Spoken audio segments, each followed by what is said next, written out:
అమ్మవారి గురించి 2 విషయాలు చెప్తాను. శ్రీ అక్కమాదేవి అమ్మవారు కర్ణాటక రాష్ట్రం శివమొగ్గ డిస్టిక్ ఉడితాడు అనే చిన్న పల్లెటూరులో జన్మించారు. తల్లిదండ్రులు సుమతీదేవి, నిర్మలా శెట్టి. అమ్మవారు వీరశైవ మతం, లింగాయత క్యాస్ట్. కర్ణాటక వీరశైవ మతంలో 90% శివుడినే పూజిస్తారు, వేరే దేవుడిని పూజించరు. వాళ్ళు శివైన చెన్నమల్లికార్జున అని పిలుస్తారు. ఆ తల్లి ఫస్ట్ నుంచి కూడా శివభక్తి తపోపర్రాలు. తన ఆరాధ్య దైవమైన శివుని స్వరూపాన్ని చూసి చేసుకుంటే శివునే పెళ్లి చేసుకోవాలని చెప్పి తపస్సు చేసేదండి అక్కమాదేవి. అమ్మవారు మహాసౌందర్యవతి. ఎంత రూపవతి అంటే ఆ తల్లి సృష్టిలో ఉన్న అందాలని తీసుకొచ్చి పక్కన పెడితే వాటికంటే అందంగా ఉండిద్ది అంటే ఆ తల్లి. కానీ ఏనాడు కూడా తన బాహ్యశరీరాన్ని చూసి ఆ తల్లి మోజుపడలేదు. తన మనసులో ఉన్న శివయ్య కోసం తపస్సు చేసేది అక్కమాదేవి. ఆ విధంగా చేస్తుంటే కర్ణాటక మహారాజు కౌశికుడు జన్మించాడు.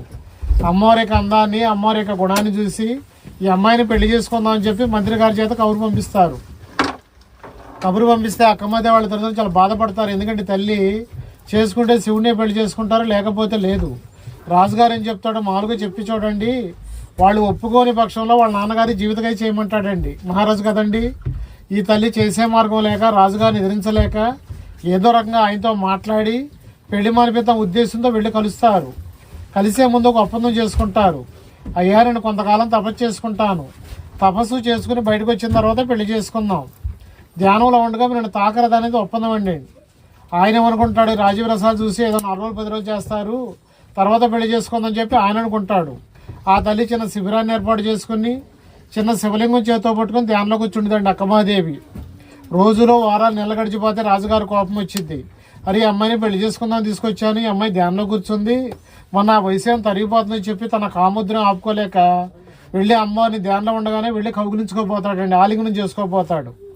అప్పుడు ఆ తల్లి నిలబడి చెప్తారు, అయ్యా, మరి ఇన్నాళ్ళు నీరు లేదు, ఆరులో ధ్యానంలో కూర్చున్నాను, మీరు నా మనసులో ఉన్న విషయాన్ని గ్రహిస్తారనుకున్నాను, మీరు కేవలం కామవంచతో ఈ తుచ్చమైన శరీరాన్ని చూసే మీరు మోహించారు, మీకు కావలసింది నా బాహ్య శరీరం చెప్పి ఆ తల్లి తన ఒంటి మీద ఉన్న ఏకవస్త్రాన్ని తీసి రాజుగారి ముఖాన్ని విసిరి కొట్టిద్దండి. వివస్త్రంగా మారిపోయింది ఆ తల్లి.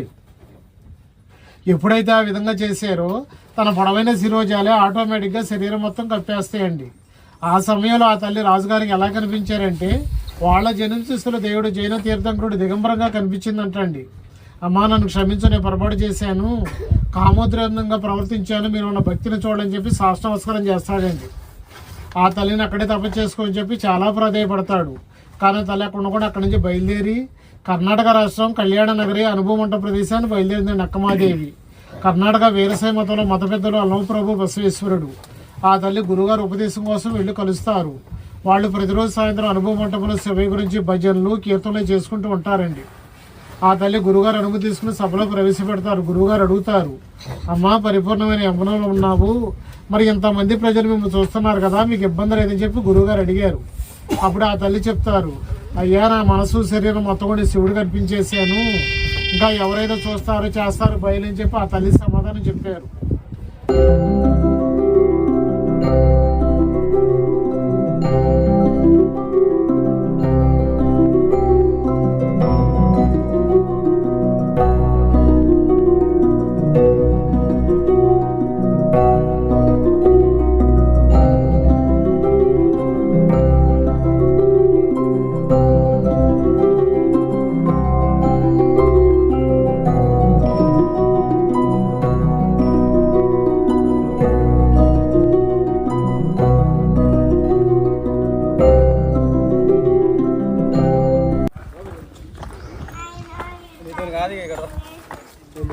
ఇక పౌజ్ చేయట్లా చూడు, కుక్కపు పౌజ్ చేయట్లా.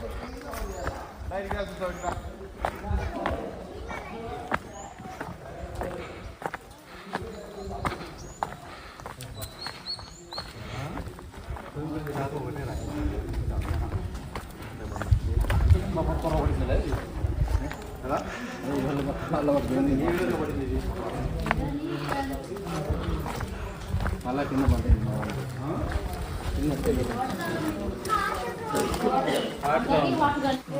ఇదంతా మొత్తం గబ్బలాలు ఇవి కదా ఫ్రెండ్స్. ఇదంతా చూడండి, మొత్తం గబ్బలాలు ఇరవై. ఇదంతా లోపల చాలా ఉంటాయి. మన అన్న అయితే పోయేస్తాడు అంతలకి లోపలికి. ఏనా ఎట్లుంది లోపల? చాలా బాగుంది. ఇన్ని బాటలు నీళ్ళు పట్టుకుని ఒకటేసారి లేదు తీసుకుందండి. కాదు దుమ్ము డస్ట్ అంతా ఎక్కువ ఉంది. అలర్జీ ఉన్న వాళ్ళు అయితే చాలా కష్టం. చాలా దుమ్ము ఉంది దీంట్లో. చిన్నగా చాలా ఎక్కువ ఉంది. చిన్నగా నువ్వు బయట వేసుకుంటావా ముందు? ఇప్పుడు మనతో పాటు చాలా మంది వచ్చారు. ఇంకొక అన్న దగ్గర కానీ మా సో వాళ్ళందరూ అంతా ఒక బోట్లో వచ్చామన్నమాట. దాదాపు ఒక 40 మంది బోట్లో రావడం వల్ల ఈ డస్ట్ అంతా ఫామ్ అయింది. అది కనుక్కోకపోయినప్పుడు మంట ఎక్కువ. అక్కడ ఉన్నారు లోపల వచ్చేసి. అక్క మహాదేవి లోపల శివుడు ఉంటాడు అనమాట. ఆమె కొలుస్తా ఉండి తపస్సు చేసుకుంటా ఉంది ఇటువైపు. అలాగే ఇటు సైడ్ కూడా గుహ ఉంది. అక్క మహాదేవి తపస్సు చేసింది ఈ పక్క, ఆ పక్క ఈ పక్క ఈ పక్క. ఇది చూడండి. శివుడు ఏ పక్క ఉండేది? శివుడు అదే అక్కడే అక్కడే చూడొచ్చు మనము. అక్కడ ఏంటంటే ఫస్ట్ ఇప్పుడు మనకి ఇదంతా ఇంత డిస్టెన్స్ లో ఉంది కదా కొండ. కొంచెం దూరం పోయిన తర్వాత కొంచెం చిన్నగా అయిపోతుంది. మళ్ళీ ఏమవుతుంది అంటే ఇంకా పూర్తిగా దోయాడుతూ పోవాలి. అవును. అంటే ఒక్క మనిషి పట్టేమైనా మాత్రమే ఉంటుంది. అంతమంది ఆడ ఆగిపోవడానికి కారణం ఏంటంటే ఒకరు పోతే మళ్ళీ ఒకరు వచ్చే వరకు వెయిట్ చేయాలి. ఇక్కడ కొంచెం చిన్నది అవుతుంది. పైన చూసుకున్నా ఇక్కడ వచ్చేసి ఒకరు వెళ్ళి వచ్చిన తర్వాత మళ్ళీ ఒకరు వెళ్తూ ఉండాలి. సరే కొంచెం వెయిట్ చేద్దాం. వాళ్ళు వెళ్ళినారు భక్తులు కొందరు. ముందు జనం ఉన్నారు.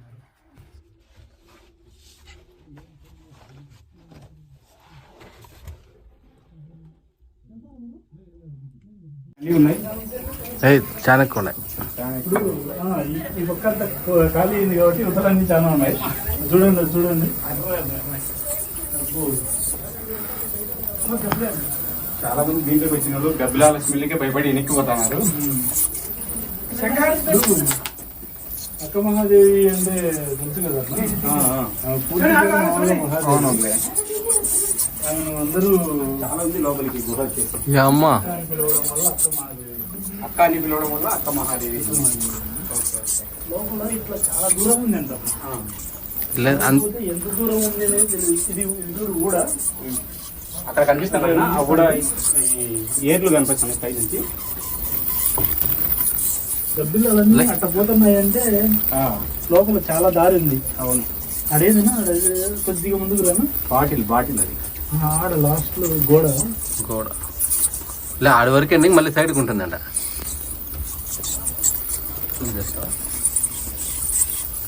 అవి వచ్చేసి ఏర్లు. ఈ వేర్లు ఏర్లు అవి అటు నుంచి అటు పోయి మళ్ళీ అటు తిరుగుతుంది లోపల. చాలా దూరం ఉందంటే ఇది. అవునవును. ఈ గుహ చాలా పాతది, పురాతనమైందనమాట. ఇంత లోపల ఇది మనం పోవచ్చు కానీ వాళ్ళు పర్మిషన్ ఇవ్వలేదు మనకు లోపలికి పోవడానికి, పంపించలేదు. అక్కడ చాలా ప్రమాదం. ముందు ఒకరు పొయ్యి వెనక్కి రాలేదంట. అవునవును. సో అందుకోసం అక్కడ పంపించలేదు. ఇక్కడ చూడండి స్ట్రక్చర్ చూడండి. స్ట్రక్చర్ కూడా ఎలా ఉందో, రాయి చాలా అద్భుతం. పిల్లలు అయితే నెత్తి మీదనే డ్యాన్స్ చేస్తున్నాయి.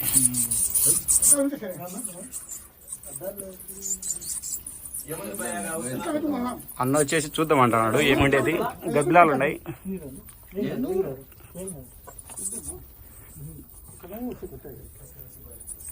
చాలా లోపలికి ఉందన్నాక ఈ పక్క.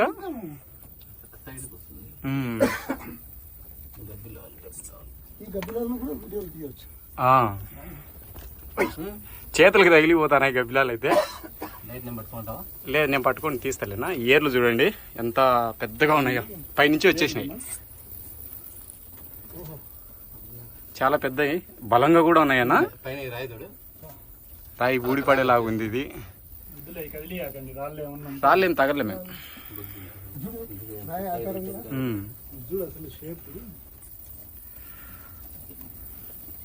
ఓయ్ ఓయ్ గబ్బిలాలు దండిగున్నాయి ఇక్కడ.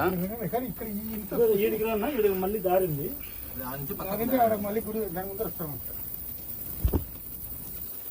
భయపడతానా లైటింగ్ కు?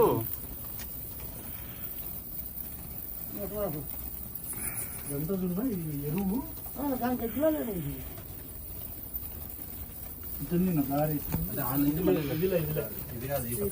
ఇది మెయిన్. ఇది అంత ప్రమాదము. మనం లోపలికి పోతే ఇంకా ఎక్కువ ఉంటాయి. గబ్బిలాలు దాడి చేస్తాయి. గబ్బిలాలు దాడి చేస్తున్నాయి. ఈ స్ట్రక్చర్ చూన్నా ఎలా ఉందో అసలు సూపర్. దానికి కోపం అనమాట, లైట్ వచ్చే పిల్లలు. పేరు కాశీపురం ప్రభాకర్ రెడ్డి అన్న జర్నలిస్టు, అలాగే ఎమ్మెల్యే శిల్పా చక్రపాణి రెడ్డి గారి ఫ్రెండ్. అన్నకి ఇక్కడ శ్రీశైలం నియోజకవర్గానికి సంబంధించి పూర్తి సమాచారం అంతా అన్నకు బాగా తెలుసు అనమాట. అన్న, ఇక్కడికి సంబంధించి ఈ ప్లేస్ యొక్క విశిష్టత, అక్క మహాదేవి గురించి కొద్దిగా మీ మాటలు చెప్పండి.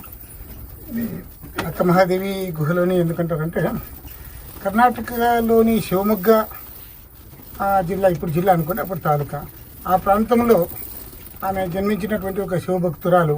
ఆమె పేరు అక్క మహాదేవి. ఆమె యాక్చువల్గా శివతత్వ బోధకురాలు. శివుడినే పెళ్లి చేసుకోవాలని చెప్పేసి ఆమె చిన్నప్పటి నుంచి కలగంటూ అలాగే పెరుగుతూ ఆమె పెద్ద రచయిత్రిగా మారారు. ఆవిడ శివుని గురించి రాస్తూ దాంతోపాటు జీవిత సత్యాలు బోధిస్తూ పెద్ద రచయిత్రిగా మారారు. ఆమె రాసినటువంటి కొన్ని ఏవైతే ఖండాలు, గేయాలు ఉన్నాయో అవి దేశంలో, మన దేశ చరిత్రలో రాసినటువంటి అతి గొప్ప రచనల్లో ఒకటిగా మిగిలిపోయినాయి. సో ఆమె బోధిస్తున్నటువంటి శివతత్వము ప్లస్ జీవితతత్వము దాన్ని చూసి ఆకర్షితులై ఆమెకు వేలాది భక్తులు అప్పట్లో తయారయ్యారు. ఆమె చాలా అందంగా ఉండేది. ఎంత అందంగా అంటే ఒకసారి ఆమెను చూస్తే మళ్ళీ ఆమెను దర్శించుకోవాలన్నంత అందంగా ఉండేది. సో ఆమె అందానికి, ఆమె జ్ఞానానికి ఆకర్షితులు అయినటువంటి అక్కడి రాజు, అక్కడ యాక్చువల్గా జైన ప్రభు ఉండేవారు. ఆయన ఆకర్షితులై ఆమెను మ్యారేజ్ చేసుకోవాలని ప్రపోజల్ పంపిస్తారు. పంపిస్తే వాళ్ళు, ఆమె ఒప్పుకోదు. అయినా ఆయన రాజు కాబట్టి ఆయన ఒక శాసనంలాగా ఇది నా రాజాజ్ఞ అని చెప్పి పంపితే వాళ్ళు ఏమి చేయలేరు. సో పేరెంట్స్కు మంత్రి ద్వారా పోయి రాయబారం పంపితే చివరికి సరే నేను ఎట్లయినా సరే రాజును నా తత్వం ఇది అని చెప్పి కన్విన్స్ చేసుకోవచ్చులనే ధైర్యంతో ఆమె రాజు ప్రతిపాదన ప్రకారం ఇంకా పెళ్లి కాకముందే కోర్టుకు వెళ్తాడు. కోర్టులో ఇంకొక వారం రోజుల్లో పెళ్లి కాబోతుంది అనగా ఆమె మామూలుగా ఒక ధ్యానంలో ఉంటుంది.